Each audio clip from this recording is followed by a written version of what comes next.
Wilujeng dalu Mas Percil. Selamat mamel Pak Eko. Wah. Betul. Mas Yudo. Nggih Pak Eko. Waduh. Petang dino, Dik. Kita 4 hari berturut-turut kepanggih jenengan. Oke, syukur alhamdulillah diparingi keselamatan Pak. Selamatan kesehatan.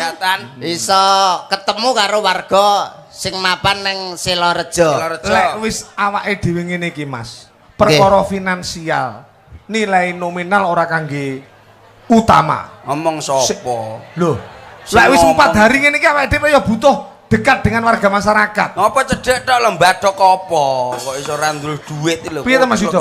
Percil mesti pendak-pendak mesti ngono kuwi kandhanane angel loh. 4 hari itu rame cukup nggih golek duit Mas. Ning silaturahmi awake dhewe harus semakin dekat dengan warga masyarakat. Harus dekat dengan warga masyarakat. Awit awake dhewe sebagai seorang seniman itu tidak semata-mata mikirnya duit. Paling tidak kita di sini itu golek sedulur, golek silaturahmi Dek Percil. Nyatane warga masyarakat sing ana ing kene termasuk Malaysia, Hong Kong, Taiwan, Korea, Kalimantan, Papua. Kuwi lek ndak mergo saka lek gedhekke pas seduluran apa eneng? Sapa sing ngomong? Iki adoh-adoh lunga ning kene iki ya golek duit lho iki ya. Angel ram to kandhan-kandhanane. Lah ra golek duit. Anakmu apa mangan krikil apa gragal gelem ya? Ngene lho, Wis. Anu Mas. Angel Percil jamu. Piye? Ya awake dhewe iki tata batin pancen yo golek duit. Ning tata gelar iki piye lek menjalin tali silaturahmi? Berarti munafik. Lah kok iso ngarani munafik iki lho? Lha wong kaya wong sing ning donya iki saiki isine ya duit-duit tok saiki. Lho, wong Jawa iki ngene lho Mas. Wah Percil angel sampean iki lek ning seni iki sampean roh wong Jawa ya. Padane ndayoh padahal awake dhewe luwe. Nggih. Sing karo sing kagon dalem pas dahar ditawani, "Mas, nggo dahar sareng-sareng iki lho." "Pun Pak, sampun Pak," padahal luwe. Lah, lho, kuwi lek ndutane sopan santun. Sopan santune kuwi lagek saka Jawa, urung saka agama. Hola Rasulullah sallallahu alaihi wasallam. Oh, Pak. Kok mendino lah aku ki. Ning omah mbok omongi ning kene mbok omongi neh lah aku. Angel kok kandhananmu angel kok marai. Man ahabba an yubsatallahi fi rizqihi wa yunsa'allahu fi atsarihi fal yausil rahimah. Pucet kowe, pucet. Panas. Ngoten niku, ngoten niku. Jem apa?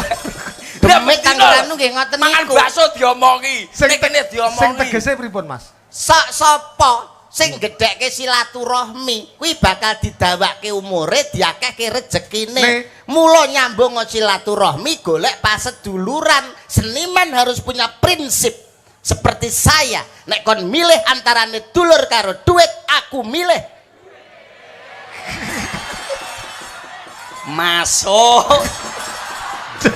Ya penonton lah roh lah awakmu ki buri-burine mesti milih duit bosok jane. Maksudnya duit dulur aku tetap milih dulur. Dulur sing akeh duwite ngono lho. Oh, berarti kowe iki pilih-pilih wong ora oleh berbohong lho Pak Do. Ora oleh berbohong. Kaya ngene iki mah jarene luwe kok ngakune wis wareg. Mboten angsal bos. Kuwi sopan santune Mas. Wong Jawa iki biasane ngono kuwi. Lek ngono perlu dirubah no. Anu tabiat sing ngono kuwi. Lah iya nek cara aku. Piye umpamane ndayoh sampean ndayoh nggen Mas Yudo. Posisimu luwe. Kowe ndayoh ning nggonku. Ndayoh kene sapa? Mas Yudo posisimu luwe. Apa nek panganan? Diwalik saiki diwalik. Dia bathokan dek. Aku ndayoh. Mangane kangelan kok Kula ndayoh teng mriki pamane diwalik mawon. Iya. Pripun diwalik? Mas Percil totoke akeh ning omah iwak-iwakan. Kula ndayoh teng ngene Percil. Apa duwe omah? Aku wis mara-mara tuwa. Yakrek wae kaya. Ora aku gene sampean. Umpama ngene Pak Eko sing karuan wonge sugih pamane. Terus nyapa? Mertamu. Ya iya lah aku pas ning omah. Lah aku pas ora ning omah ya. Lah sampean pas teng pundi? Lho, lha iki wong angel Pak Do. Aja neh kuwi to. Nyapa? Bolone rono aja neh kok pangan wedang lho ora metu lah ning kene iki. Mosok ngono. Pokoke didelok jenengan wonten apa? Panjer apa mboten lah? Panjer ditokne wedange. Tapi ning kono kok dolan Pak Eko. Nyapul rene barang iki mesti ngono gresuk. Kowe itu lek nang aku tak gerujuk wedang kowe. Sampean alah apa dialang kondang rono mangane loto. Gosok kancane. Loto karo tahune coklat lho. Nuwun sewu kula belani Pak Eko. Sampean sebagai sesepuh sebagai pepundhen kula Pak Eko apa sebabnya kok mangan loto? Mergane Pak Eko ki senengane ngloto lho. Lu tak pipil untu. Lho mboten Mas. seneng mangan loto niki lho, Dik, kegemaran, Dik. Kaget to Pak Do aku waduh lho omahe gedine kaya ngono tipine gedhi lho Pak Do. Kantore TV AC lho. Mlebu rono. Assalamualaikum waalaikumsalam ngono. Napa? Mangan-mangan selo ngono. Wah, badanku Pak Kok kaya ngene aku ya ngono. Mulai men. Iya, aku langsung ya mulai. Wah, mlebu Pak Do ning mburi beleng. Lah kok ning kono nek piring sitok iki nggone loto wis ketoke wis ana 2 minggu gitu. Kuwae ora nek ngono lho tahune kuwi semu-semu coklat. Loh, kayak bumbu Bali. Bumbu Bali apa wong rada gosong. Bali apa? Kowe ra ero, kowe pengalamanmu to aku ya tau dolan nggone Pak Eko. Masa, Pak? Yayine Grapyak apa neh Busri garwane. Wah, langsung to wingking Mas. Nggih, Dar, mendhet piyambak. Walah, tak pewangan to ning anu tak kira lak babat to, Dik. Bahan kum-kuman nanduk ya. Lah, kowe mosok ra ero, Pak Do. Iki lho, Mas. Kum-kuman nanduk itu. Aja ngarapi kancane kowe. Mboten sastu mboten. Hukuman nanduk enak lele nang anu ning nggo meja enak lele loro. Tak pewangan lho kok lelene melilik. Urung dibeteti. Tak cuwi nduk kok nyolot terus. Aku rong dina uber-uberan karo lele. Awake dhewe, Mas. Matur suwun karo warga masyarakat Sidoarjo, Mbah Lurah. Mbah Lurah. Nggih. Bapak Ketua Panitiane Mas Suryani. Nggih. Lan kanca-kanca pendukungnya termasuk dari Malaysia, Hong Kong, Taiwan, Korea. Mbah Lurah Sidoarjo niku lurah sing hebat. Lurah sing tertib, taat lalu lintas. Taat apa? Neng ndi nggawa helm. Pak, kuwi nggane rambute goblok. Oh iya. Mergo le mikir wong wedok. Iki mang tak suni pirsa. Mbak Lurah, jenengan ndak nang kromo-kromo. Lah ya bojoku wis mati apa piye? Oh, jodone rong ketemu Pak Do. Rong ketemu jodone. Lah bengi karo aku mesti insyaallah iso ketemu Pak Do. Noh. Kakean malah nek karo awakmu. Leh, ning kopi apik-apik saiki Pak.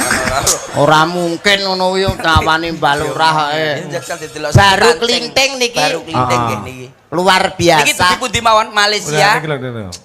Serasa maca. Iki lho. Wong iki mulane aja nganti kalah saka wong iki sing donatur iki. Ben roh wong. Iya. Iki lho. Ucapan terima kasih sebanyak-banyaknya pada seluruh donatur penyumbang dana dari anak rantau Malaysia, Hong Kong, Taiwan, Korea, Kalimantan, Papua, Warkop NN. Lah, Raroh kowe. Warkop NN ning ngene. Iya. Sitok anune lho ngene. Iya ya. Roh aku. Aku ketinggalan tenan. Kare alah ketinggalan opo? Aku ndek ana malah aku wis disiki. Ude Didik Motor Utara SMPN Kacangan Ngunut didukung sepenuhnya paguyuban baru Klinteng, Pak. Dan nulisnya Klinteng.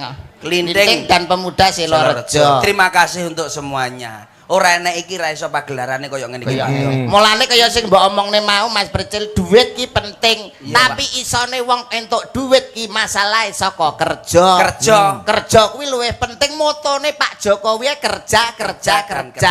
Iki mau kerja no aku no pengen aku mau kerja nang luar negeri apa kerjaan aku pengen dadi titik watu aku. Jangkrik. Kok mau titik watu ki piye to? Ora usah. Pek karepmu pengen kerja apa kowe? Ya ngesapno paling titik watu niku masih to kuli tapi niku pekerjaan mulia. Pak Do. Kula penggaweanmu kaya ngono aja cedhak aku gatel urip kula karo awakmu. Lah nyapa to aku kerja titik watu? Nyedak. Kancane gatel. Lah ya wong aku dhewe kerja titik watu lho kok iso ra entuk lho. Tak. Lah salahe apa kerja titik watu? Lho Mas Yasor wong gawe dalan nek kene wong titik watu apa iso menjadi jalan? Wong iki mbok kaya aku ngene iki lho. Lah aku dadi titik watu dadi apa? Aku dadi mandor, Bos. Wah. Mandor no. Dadi sing tukang ngawasi titik watu. Titik watu aku kon. Kowe megawe sesasi ora mbadhok bongko iki. Oh iya. Aku ngono aku. Oh, duwe iki sing lho dhuwurno lho. Kowe dadi apa? Mandor. Aku nek ngene dadi bupati. Kadek cepet men to munggahmu rumah aku. Masih titik watu. Aku mah mbok dhuwuri aku mah kudu aku sak dhuwurmu. Lah kok iso? Dadi bupati nek gak enek proyek mandor arek mangan apa? Berarti aku bupati. Aku umpamane tunuk-tunuk ning nggonmu apa golek proyek no piye? Tidak bisa. Sudah proyek tender saya berikan kepada ponakan saya. Waduh. Berarti lah kamu dadi lah bupati kaya ngene aku dadi gubernur aku. Bosok kowe. wis gubernur, presiden kurang durne wis. Mbah aku mbok gawe. Dadi apa? Presiden. Teko tumuk-tumuk buat ini sapa? Yuto. Liyane mangan restoran, gue cukup pecel tok aku. Masa bupati mangan pecel? Bene, salahe wis dadi bupati. Wis dadi apa? Presiden, Dik. Lah nek ngono aku ya dadi srengenge. Apa enek, Pak? Ya ben alah presiden pas upacara srengenge ku tak ndekne ben meletes ndase. Beh ngomong apa? Kowe tetep aku dadi srengenge. Kowe dadi apa? Srengenge. Aku dadi mendung. Kowe ngene mendungku tak kuandeli deng, awakmu manasi kepanasan dhewe mbledos srengengemu. Bongko kowe. Ayo. Kowe dadi apa? Mendung. Aku ya dadi angin gede. Mendung tak sikat karo anginku. Tiyel, mara tuamu adus tak sikat tiyel. Aku dadi angin aku. Angin aku. Angin kamu. Aku dadi udan gede. Wes angin tak kayak udan. Wah, kowe wadem kanginan terus mari ngono masuk angin bongko keluargamu. Banjir. Banjir gede wes. Bongko. Banjir ya aku dadi watu sing gede to. Oh. Dadi watu gede ben ora keterak banjir. Oh. Aku dadi titik watu nah. Loh, jare. Jare. Koyo balik neh lho. Sik Mas, iku aja diteruske Mas. Kok iso balik lho. Sik, iki eneng anu Mas. Awas tapi jek apik lho, Dik. Sik, iki eneng anu Mas. Berita kehilangan. Ya ampun, Nyetel, sinten Mas. sing ilang? Ya iki Mas. Asli. Ndak guyon. Berita kehilangan Telah hilang anak usia 5 tahun. Ciri-ciri. Nyapa to apa anakmu kok sing ilang anakmu apa piye? ora ning ngono lagi kena surat kaya. Sik to. Nyapa to kok iso? Rawan apa anu? Ora rawan. Dulurmu. Aku wis pirang-pirangane taun lho mbok kaya ngene. Dulurmu. Dulur dia kolmu. Lah nyapa? Sikilku mbok itek iki lho. Iya. Agak lek rawan nilang. Wawon. Agak lek. Ora tak itek. Ora tak itek. Tak ideki dhewe. Bagus ngene-ngene ora tak itek lho Jan. Oh, apik. Ora tak itek lho. Aku wis ngene-ngene ora tak itek jane. Ayo Mas, jajal Mas. Berita kehilangan satu buah naga. Buah apa ki, Pak? Warna buah. hitam. Dompet warna Berisi, hitam. nggih. Sebuah. Oh, sebuah dompet warna hitam berisi STNK, SIM, KTP. Atas nama Darni. Ya bener Darni dompetnya rupane ireng aku tahu roh aku. Kok kok sing maling. Nggih.